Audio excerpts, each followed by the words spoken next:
Mistakes are inevitable and can cost you a lot.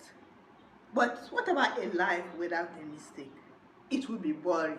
Definitely, if you don't make mistakes in your life, you will just be at a standstill. We learn from our mistakes.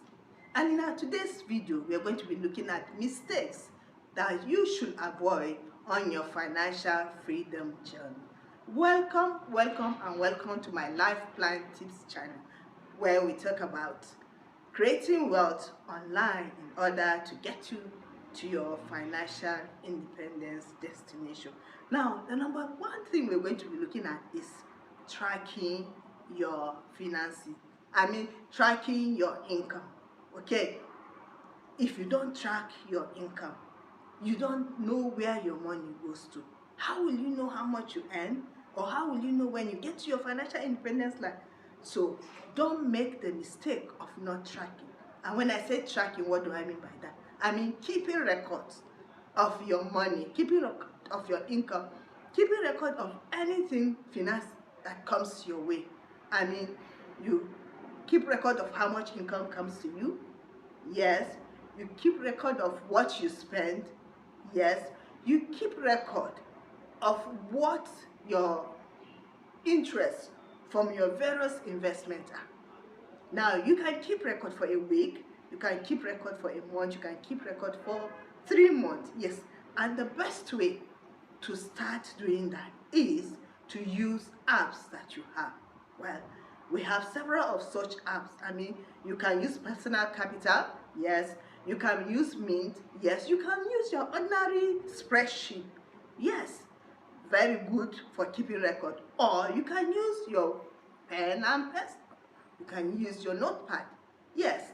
If you are old like me, I like using my book where I keep my record. Anytime I go out, I buy something, I write it down. I take a cab, I write it down. I buy credit or any other thing that I need to use my account. Yes, I write it down. So you see, that is how you keep your record. You keep it for a week, you keep it for a month, you keep it for 3 months, you can even keep it for the whole year.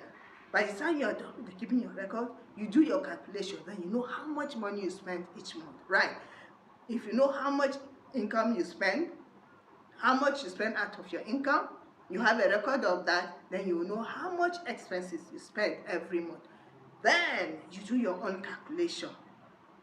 Tell yourself that, okay, this is how much I spent in a month. So how long will it take me to get to my financial based on the record you have? So don't make the mistake of not keeping your record.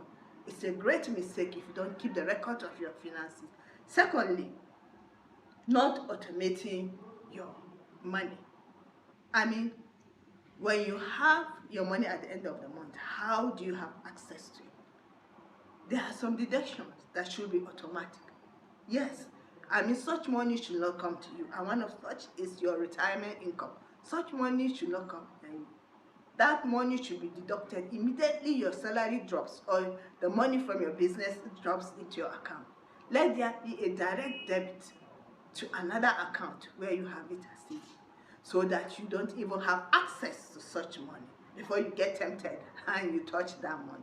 So not automating your money, your finances, is a gross mistake, which I believe should not be if you are starting your financial independence journey or you are on your way to your financial freedom already. Automating your finances, your savings especially, is very important. Or else, how will you know when you get to your destination?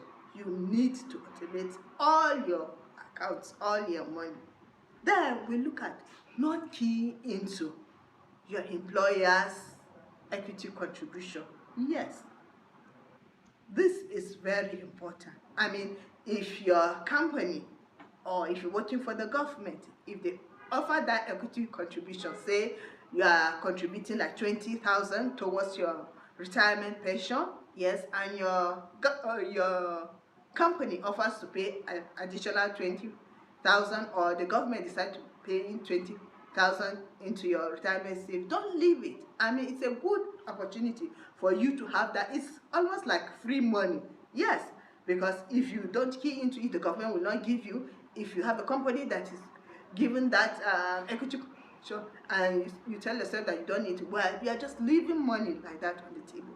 So not keying into that equity contribution from your company or from it's a gross mistake, which I believe that nobody that is planning their financial independence journey should fall into it. Until we come your way next time, please like and subscribe to my Life Plan Tips channel. Bye for now.